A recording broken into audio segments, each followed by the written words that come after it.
논산 육군훈련소에서 2,000명이 넘는 훈련병들이 세례를 받았습니다. 코로나 이후 최대 규모입니다. 백석대학교 신학대학원이 개강에 앞서 영성 수련회를 개최해 예비 목회자들의 영성 재정비를 도왔습니다. 2년 전 구티비가 보도해드린 중도 입국 청소년들을 위한 사역이 현재 더욱 확장됐습니다.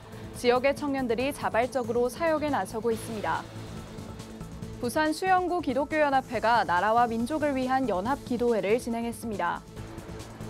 기독예술인들의 모임 아트미션이 내달 1일 크리스천 아트포럼을 개최합니다.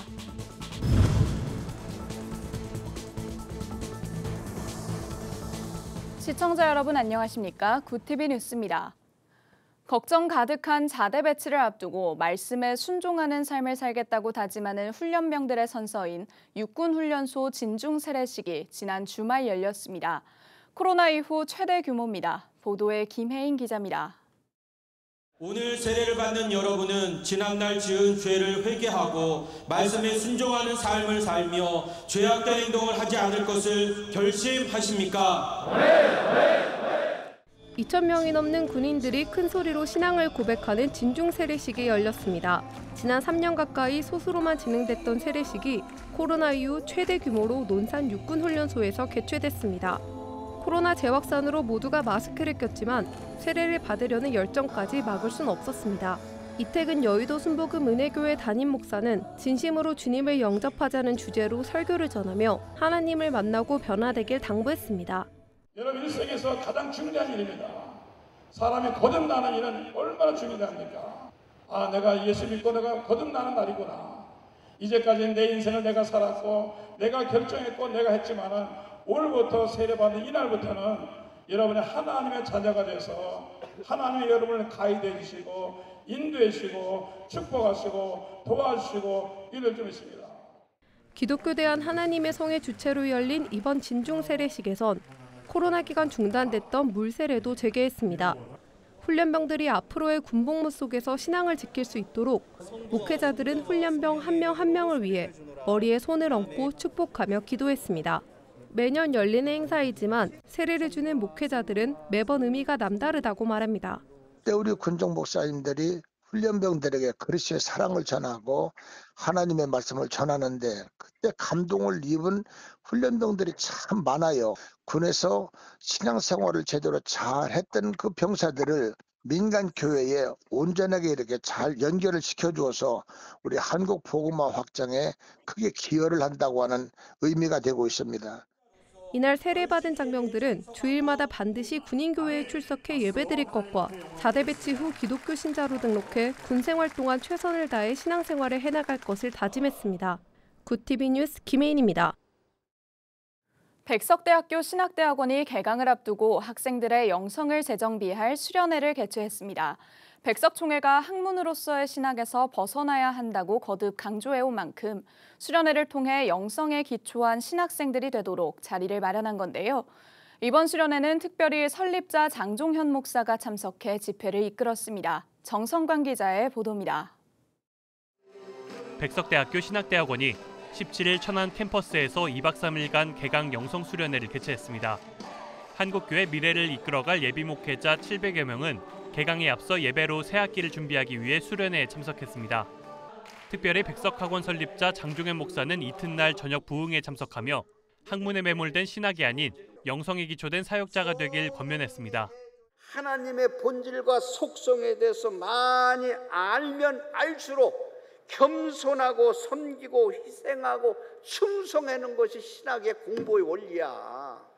그러면 오늘날 우리 신학자들이 많이 신학교 대학에 쏟아져서 나왔는데 그분들이 교회 가서 섬기느냐 이거요. 이번 수련회에는 신대원생 700여 명이 참석해 다양한 프로그램들을 경험했습니다. 특히 올해 설립 45주년 기념사업으로 추진된 백석 역사관 방문은 앞으로 백석인으로서 자부심과 비전을 꿈꿀 수 있는 시간이 됐습니다. 장종현 목사님께서 오랜 기간 동안 정말 구령의 열정을 가지고 이 학교를 설립하시고 또 이끌어 가시는 모든 과정을 우리가 보게 되었는데 참 가슴이 뜨거워지고 우리도 그 구령의 열정을 같이 가졌으면 좋겠다 하는 그런 뜨거운 마음이 생겼고, 백석에 지금 이루어진 역사가 기도로 이루어진 역사라는 것을 볼 수 있어서 참 기도의 힘을 느낄 수 있었고 신학 공부를 하는 과정 속에서 무엇보다 기도와 말씀을 게을리하지 않는 그런 신학생이 되고 싶다는. 학교는 수련회에 대한 자부심이 큰 만큼 매년 새학기에 앞서 수련회를 개최하고 학생들의 마음가짐이 신앙 안에서 바로 설 수 있도록 돕고 있습니다. 많은 과정을 통해서 하나님이 부르심을 받았는데 사단이 그렇게 그냥 놔두지를 않습니다. 저들이 새 힘을 얻고 한 학기를 출발하여 잘 마무리할 수 있다면 저들도 살고 한국 교회를 살리고 민족을 살려낼 수 있다고 생각하기 때문에 우리 개강 영성수련회 2박 3일은 굉장히 우리의 자랑이고 그리고 반드시 필요한. 현재 백석대 신대원은 주간과 야간 학사 과정을 개설하고 있으며 대한예수교장로회 백석총회 목회지원센터와 연계해 신대원생들에게 다양한 목회 진로 개척 및 목회 현장을 연결해주고 있습니다. 구티비 뉴스 정성광입니다. 지난 2021년 중도 입국 청소년을 돕는 바울교회의 사역을 구티비가 취재해 보도해드린 바 있습니다.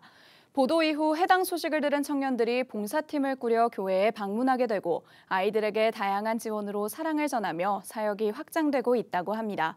그 현장을 이진우 PD가 취재했습니다. 교회 안에 아이들이 즐거운 표정으로 프로그램에 참여합니다. 2021년 구티비가 소식을 전했던 중도 입국 탈북 청소년들은 여전히 바울교회와 주위 단체들의 도움으로 국내 생활을 문제없이 해오고 있습니다. 보도 이후 사역은 더욱 확장돼 관심 있는 청년들이 자원봉사팀을 꾸려 직접 교회를 방문하고 있습니다. 청년들이 정성스럽게 준비한 여름 성경학교와 식사 등은 청소년들의 필요를 채워줍니다. 취재진이 사역 현장을 다시 찾은 이날, 봉사에 참석한 청년들은 아이들에게 조금이나마 유익한 시간이 됐으면 좋겠다며 오히려 아이들의 행복한 모습을 통해 감사함을 느낄 수 있는 시간이었다고 말했습니다. 거기서 중도 입국 청소년이라는 이제 단어를 처음 듣게 됐어요. 그래서 그거에 대해서 이제 인터넷으로 좀 찾아보고 하다가 여러 기사를 접하게 됐고 그러다 보니 이제 관심이 생겨서 바울교회에 이제 좀 그렇게 지원을 하게 됐습니다. 뭐 근사하고 뭐 이렇게 큰 그런 음식은 아니었지만 그래도 애들이 그렇게 먹는 모습들을 보면서 참 마음이 뿌듯하고 또 그렇게 애들에게 잠시나마 웃을 수 있는 그런 시간들을 만들어 줄 수 있었다는 게 참 감사한 시간이었습니다. 바울교회 황희수 담임 목사는 코로나19로 인해 3년 동안 사람들의 발길이 줄어들면서 어려움이 있었지만 이번 청년들의 봉사를 통해 아이들도 기뻐하는 시간이 됐다고 전했습니다. 그러면서 아이들을 위한 봉사가 연속성을 가지고 지속적으로 이어지길 바란다고 덧붙였습니다. 8월 달에는 첫 주, 둘째 주, 셋째 주 연속으로 해서 호산나 교회 우리 청년들이 와서 오전에는 여름 성경학교 진행해주고 또 점심시간에 맛있는 밥을 해주고 또 오후에는 아이들하고 같이 놀아주고 어떨 때는 저녁도 챙겨주고 해서 우리 아이들이 지금 너무나 기뻐하고 즐거워하고 있습니다. 총 3개 팀으로 구성된 바울교회 봉사팀은 19일 봉사를 끝으로 여름 사역을 마무리하고 한 달에 한 번씩 지속적으로 중도 입국 탈북 청소년 사역을 이어나갈 계획이라고 전했습니다. 구티비 뉴스 이진우입니다. 부산 수영구 기독교연합회가 20일 성산교회에서 나라와 민족을 위한 연합 기도회를 열고 함께 기도하는 시간을 가졌습니다. 이번 기도회에서 설교에 나선 성산교회 이재선 목사는 교회가 일어서서 세상의 빛과 소금의 역할을 담당해야 한다며 하나님의 영광을 위해 울며 기도하는 모두가 되길 바란다고 전했습니다. 이어 나라와 민족을 위한 합심 기도가 진행됐습니다. 기독 예술인들의 모임 아트미션이 9월 1일 생명돌봄의 예술을 주제로 21회 크리스천 아트포럼을 개최합니다. 올해로 창립 25주년을 맞은 아트미션은 예술의 기독교적 세계관을 접목시켜 문화돌봄의 사명을 감당해왔습니다. 이번 포럼은 전 세계적으로 직면한 환경 생태 문제, 인권 문제, 생명 문제 등 하나님의 창조 질서 회복을 위해 예술이 치유와 소망의 빛을 밝히길 바란다는 취지로 열리며 신국원 총신대 명예교수, 라영환 총신대 신학과 교수 등이 예술의 소명과 복음의 능력에 대해 발표할 예정입니다. 아트미션 측은 교계와 일반인에게도 기독교 미술에 대한 이해가 높아지고 창작과 이론 연구에 대한 저변이 넓어지길 바란다고 전했습니다.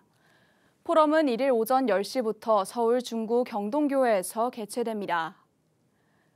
작은 교회를 돕는 사역자 모임인 선한 친구들이 광복절을 맞이해 8.15 우남동 건강축제를 열었습니다. 예수님의 가르침을 따라 지역사회 헌신과 복음 전도를 위해 기획된 이번 행사는 지역 주민들의 건강을 위한 의료 진찰과 영양수액 지원, 대체의학 체험, 경품 행사 등 다양한 프로그램으로 지역 주민들에게 큰 호응을 얻었습니다. 무엇보다 좀 감사한 것은 공유교회라는 것이 이제 작은 교회들이 저희가 이제 3곳이 뭉쳐 있어요. 그래서 작은 힘이지만 서로 연합해서 그렇게 이제 행사를 기획했고 여러 단체와 기업에서 후원을 십시일반 다 하셔가지고 교회가 정말 행복한 곳이다. 예수님이 그 사랑 안에서 이 세상에 오셨는데 그 사랑 좀 지역에 널리 알리는 그런 행사로 저희가 이제 기획을 하게 됐습니다. 이날 행사에 참여했던 한 지역 주민은 다들 친절하고 따뜻하게 대해주셔서 참 고마웠다며 봉사자들의 선한 영향력을 보며 기독교의 모습을 다시 생각하게 됐다고 말했습니다. 한편 2019년부터 사역을 시작한 선한 친구들은 지역의 봉사활동 외에도 작은 미자립 교회들의 성장을 위해 다양한 방식으로 지원에 나서고 있습니다.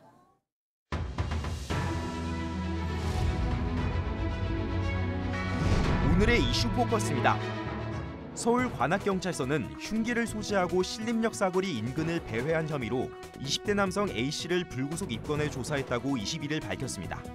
경찰은 지난 20일 오후 2시쯤 바지춤에 흉기를 차고 돌아다니는 모습을 목격한 시민 신고를 받고 A씨를 폭력행위 처벌법상 우범자 혐의로 체포했습니다. A씨는 흉기를 휘두르거나 행인을 위협하지는 않은 것으로 조사됐습니다. 그는 경찰에서 신림동이 무서워 방어 차원에서 흉기를 가지고 다녔다고 진술했습니다. 경찰은 A씨가 정신질환을 앓고 있다는 사실을 확인하고 가족에게 돌려보냈다고 밝혔습니다. 현직 교원 297명이 사교육 업체에 문제를 만들어 팔거나 학원 교재를 제작하는 등 영리 행위를 한 사실을 자진 신고한 것으로 확인됐습니다. 이 가운데 5년간 4억 9천만 원을 받은 사례를 포함해 사교육 업체로부터 5천만 원 이상 받은 교원도 45명에 달하는 것으로 나타났습니다. 교육부는 사교육 업체와 연계된 현직 교원의 최근 5년간의 영리행위 자진 신고 기간을 운영한 결과 총 297명이 자진 신고했다고 21일 밝혔습니다. 대부분 수도권 고등학교 교사로 대형 입시학원이나 유명 강사와 계약하고 모의고사 문항을 수시로 제공한 경우에 해당했습니다. 한편 교육부는 자진 신고를 하지 않은 교원이 더 있을 수 있다고 보고 감사원과 조사 감사에 나설 계획입니다. 코로나19 유행 시기에 소아청소년과의 폐업이 개업을 넘어섰지만 작년부터 다시 개업이 폐업보다 많아진 것으로 나타났습니다. 21일 국회 입법조사처가 최근 발간한 2023 국정감사 이슈 분석 보고서에 따르면 소아청소년과 의원은 2017년 당시 126곳이 개업했고 125곳이 폐업해 개업과 폐업이 비슷했습니다. 2019년에는 개업이 폐업보다 많았습니다. 이후 코로나 시기를 지나면서 올해까지 같은 추세가 이어지고 있습니다. 다만 소아청소년과 의료기관의 폐업과 움직임에 대한 우려가 나오는 가운데 대학병원 전공의의 소아청소년과 기피 현상이 심각한 만큼 수련비용 부과 부담 등 지원책이 필요하다는 주장이 제기되고 있습니다. 정부는 6년 만에 북한 인권 상황을 의제로 다룬 지난주 유엔 안전보장이사회 회의에 대해 북한 인권 논의에 있어 새로운 동력을 창출하는 중요한 계기가 됐다고 평가했습니다. 외교부는 21일 안보리가 뉴욕에서 지난 17일 공식 회의를 통해 북한 인권 문제를 논의한 것을 환영한다며 이같이 밝혔습니다. 이어 북한 정권의 인권 유리는 국제평화 안전과도 깊은 관련성이 있다며 안보리가 해당 사항에 대해 적극적인 논의를 이어가야 한다고 강조했습니다. 또 오는 2024년부터 2025년 안보리 이사국으로서 북한 인권 관련 논의가 지속적으로 이뤄질 수 있도록 노력하겠다고 밝혔습니다. 부티비 뉴스 장현우입니다.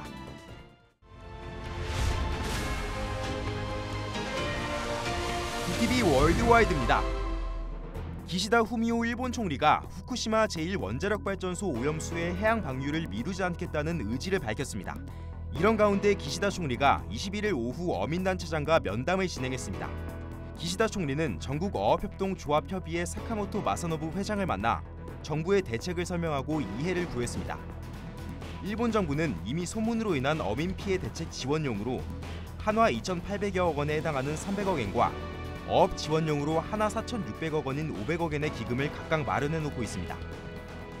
중국 경제의 40년 고도 성장을 견인해온 공항 고속도로 등 사회 간접 자본에 대한 투자와 건설 위주 성장 모델이 더는 지속되기 힘들다고 미국 월스트리트 저널이 진단했습니다.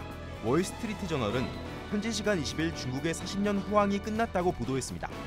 그러면서 중국 정부가 기반시설, 부동산 개발에 대규모로 자본을 쏟아부었지만 갈수록 경기 부양 효과가 떨어지고 있다고 분석했습니다. 심각한 비효율과 부채 문제가 통제 불능 수준으로 치닫고 있다고도 강조했습니다. 중국 일부 지역은 공항과 교량의 사용률이 낮다며 수백만 채 아파트가 미분양됐고 투자 수익률은 급감하고 있다고 설명했습니다. 유럽 순방에 나선 볼로디미르 젤렌스키 우크라이나 대통령이 네덜란드와 덴마크로부터 F-16 전투기를 지원하겠다는 약속을 받아냈습니다. 네덜란드와 덴마크 정부는 현지 시간 20일 공동 성명을 통해 F-16 전투기 이전을 위한 조건이 충족했을 경우 미국 등 다른 파트너국들과 협력해 우크라이나의 전투기를 지원하는 것에 동의한다고 밝혔습니다. 전투기 제공 조건에는 F-16을 조종할 우크라이나 인력의 성공적인 선발과 훈련 등이 포함됩니다. 이날 공동 성명은 우크라이나의 F-16 전투기를 지원하겠다고 약속한 첫 사례로 전달 시기는 이르면 올 연말에서 내년 초가 될 것이라는 관측이 나옵니다. 전통적인 우주강국 러시아가 47년 만에 추진한 달 탐사 시도가 막판 실패로 막을 내렸습니다. 러시아 관영 스푸트니크 통신에 따르면 연방우주공사는 달의 남극을 조사하기 위해 떠난 무인 달 탐사선 루나 25호가 달 표면에 추락해 완전히 파괴됐다고 현지 시간 20일 밝혔습니다. 연방우주공사는 루나 25 우주선이 계산되지 않은 궤도로 진입했고 달 표면에 충돌한 결과 소멸했다고 설명했습니다.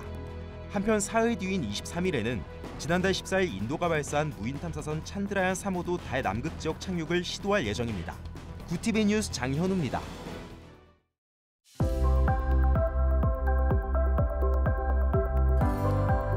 내일은 오전부터 중부지방과 호남 지역을 중심으로 비 소식이 있습니다. 비는 모레 전국으로 확대되겠는데요. 특히 수도권과 서해안 지역을 중심으로 이틀간 120mm에서 150mm 이상의 많은 비가 내리겠습니다.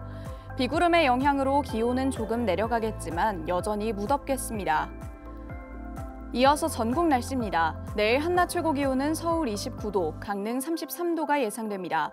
남부지방의 경우 광주 32도, 부산 31도, 대구와 제주는 33도를 보이겠습니다. 날씨였습니다. 보름 넘게 이어지고 있는 경찰의 특별 치안 활동에도 흉악범죄가 잇따르고 있습니다. 흉기를 사용한 묻지마 범죄가 그것도 대낮에 도심에서 빈번하게 발생하는 현재 상황은 납득하기가 어려운데요. 나에게 일어날 수 있는 일이라고 생각하면 더 아찔합니다. 어떤 이유를 막론하고 또다시 발생하는 일은 없어야겠습니다. 이상으로 뉴스를 마칩니다. 함께해 주신 여러분 고맙습니다.